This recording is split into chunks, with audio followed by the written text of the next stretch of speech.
வணக்கம். இது உங்கள் தமிழ் ஸ்டார் சேனல். பல பயனுள்ள தகவல்களை தெரிந்து கொள்ள லைக் பண்ணுங்க, ஷேர் பண்ணுங்க, கீழே இருக்கிற பெல் பட்டன் கிளிக் பண்ணுங்க, சப்ஸ்கிரைப் பண்ணுங்க. வணக்கம்.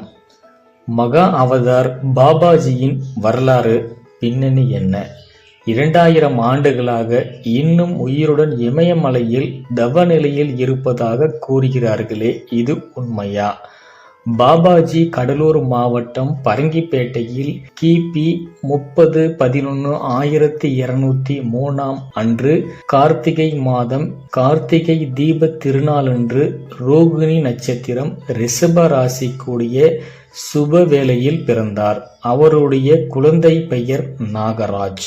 அவருக்கு 11 வயதான போது கிபி 1214 இலங்கை சென்று கதிர்காமம் என்னும் திருத்தலத்தில் மகா சித்தர் போகநாதரை சந்தித்தார்.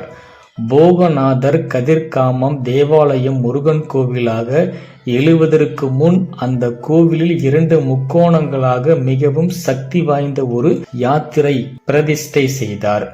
கதிர்காமம் திருக்கோவிலின் மூலஸ்தானத்தில் இப்போதும் உருவச்சிலை கிடையாது, தான் வழிபாடு நடக்கின்றன.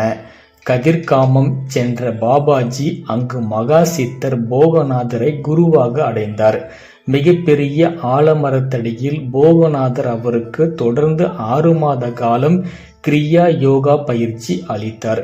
இப்பயிற்சி இடைவிடாமல் தொடர்ந்து நடந்து இப்பயிற்சியில் 18 வகையான ஆசனங்கள், பல்வேறு பிராணாயமான பயிற்சிகள், தியான முறைகள் ஆகியவற்றை நடக்கும். இந்த தவயோக பயிற்சி ஒவ்வொரு முறையும் 24 மணி நேரம் பயிற்சியாக தொடர்ந்து பிறகு விட்டு 2 அல்லது 3 நாட்களாக ஒரு முறை என்று வளர்ந்தது. இது வாரக்கணக்காக பெருகி இடைவிடாமல் 48 நாட்களுக்கு செய்யும் அளவிற்கு உயர்ந்தது.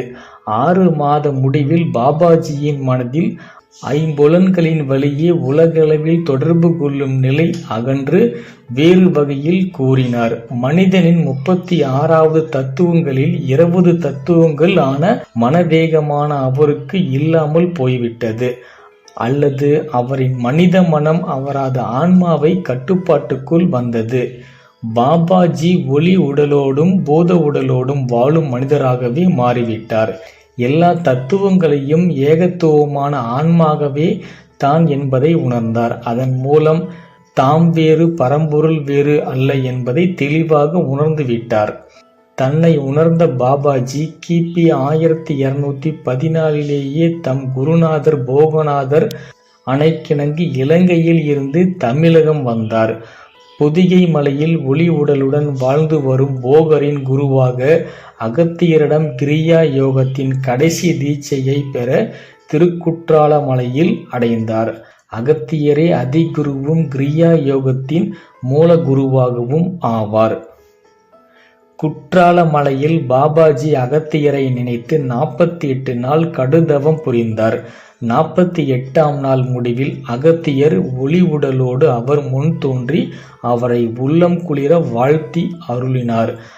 அதோடு, மகனே, நீ இமயமலைக்கு சென்று பத்ரிநாதத்தில் தங்கி தவ வாழ்க்கை வாழ்ந்து வருவாயாக. நீ இதுவரை உலகம் காணாத அளவிற்கு மிகப்பெரிய சித்த புருஷனாக உயர்ந்து உலகம் உள்ளாகவும் வாழ்ந்து வருவாய் என்று வாழ்த்தி மறைந்தார். அதிகுரு அகத்தியர் ஆணைப்படி பாபாஜி இமயமலையில் ஒரு முகட்டில் தவக்குடியில் அமர்ந்து கொண்டு இன்றும் வாழ்ந்து வருகிறார். பாபாஜியின் தவக்குடியில் இமயமலையில் 10,000 அடி உயரத்திற்கு மேல் உள்ள பத்ரிநாத் கோவில் இருந்து 30 கிலோமீட்டர் தொலைவில் உள்ளது. அந்த தவக்குடிலுக்கு கௌரி சங்கர் என்று பெயர். பாபாஜி தம் இமயமலையின் வாழ்க்கையில் 12 ஆண்டுகளுக்கு பரதநாட்டியத்திற்கு வந்து செல்கிறார்.